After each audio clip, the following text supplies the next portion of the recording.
Hello and welcome to week 8, my final week before the race of my 8-week 5K training program for my race on June 14th. So what did the plan originally look like? Day 1, easy run. Day 2, recovery day. Day 3, easy run. Day 4, recovery day. Day 5, recovery day. Day 6, race day. Day 7, recovery day. Yeah. Now, of course, I've made a few adjustments, as always. On day 1, we had a public holiday here in Tyrol, so I didn't have to work. That gave me the perfect opportunity to get in one more solid 5K run. Especially because, as you might remember, I only ran 4K during my stay in Cologne. Sure, I walked 49K, but it's just not the same. So on that day, I tested myself again, running in zones 1, 2, and 3, and touching zone 4. A detailed breakdown I will show you in a moment. First, I will walk you through the plan. Day 2 was definitely a recovery day with a relaxing yin yoga session. Day 3 was another recovery day, but I included some core stability and stretching to gently activate my body, and added a 30-minute bike ride in zone 1 and 2. Day 4 was my usual work day, my workout day. Day 5, the day before my race, I did another yin yoga session. Yin yoga is incredibly valuable. It calms the nervous system and targets the deep layers of connective tissue in the body. I find it so important. It helps keep me mobile and flexible, keeps the body open. Check out my full 20-minute yin yoga session for runners by clicking the info box in the top right corner. On day 5, I also picked up my bib, my official race number, and my goodie bag, but more about my race number, and my goodie bag in my next video. And that was basically the week, because day 6 was the race day, and I already planned day 7 as a post-race recovery day. Good. Let's talk now about my 5K training run. It was a bit of a roller coaster, some highs and more lows. Yeah, unfortunately. And why? Well, for the past few weeks, I've been feeling my knee acting up again. My left knee, actually, it is not my injured knee. I had injured when I had my tibial plateau fracture.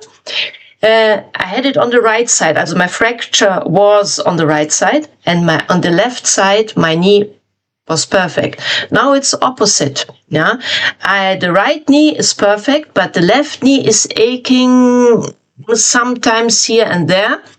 Yeah, sometimes it comes down and I'm able to run without any issues, but on Monday I just couldn't push the pace. Yeah, I already knew I had to take it easy, so I started off very slowly to protect my knee. Okay, how my pace looked like. First K, 11. It was maybe like a quick walk or slow jogging. Second K, okay, I speeded up a little bit, 10:17. Third K, 10:14. Then I wanted to speed up for the 4th and the 5th K, but I could only manage 4th K 9:48, 5th K 9:08. Every time I picked up the pace, my knee sent out a signal, hello, don't run too quick, don't push it. As you can see in my stats, my fastest pace hit 6:58 per K, but that was during short bursts of about 200 or 300 meters. And then I had to reduce again the pace. So I wasn't totally happy with the result, but I always say, what works, works. What doesn't, just doesn't for the moment.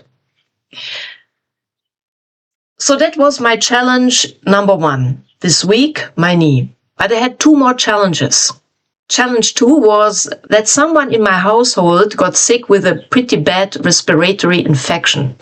Of course, I didn't want to catch it just before race day, so I had to isolate myself a bit, stay in my own space and just be extra cautious.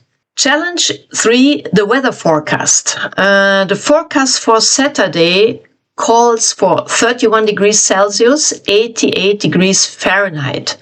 And our race starts at 5:30 p.m. So it's going to be hot. And I'm definitely not a heat runner.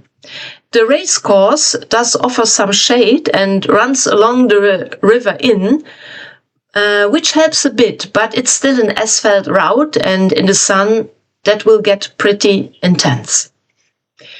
So yeah, those were my 3 big challenges leading into race day: knee pain, a sick family member, thankfully she's well again, or better again, expecting extreme heat on race day. My first 5K race after my last 5K race before 45 years will definitely be a challenge. But here's the thing. After my tibial plateau fracture, I'm just so incredibly grateful to be able to run again at all, because it was quite a challenge only walking correctly and with strength. I made a big mistake during recovery time. Watch my short, My Biggest Recovery Mistake, and click the info box on the top right corner to learn more about it.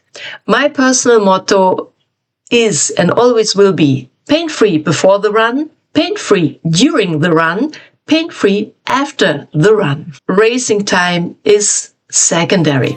Stay healthy, stay positive, stay tuned, and I'll see you soon with my race day update, picking up my bib, my goodie bag, what is inside my goodie bag, and my actual race. Bye bye.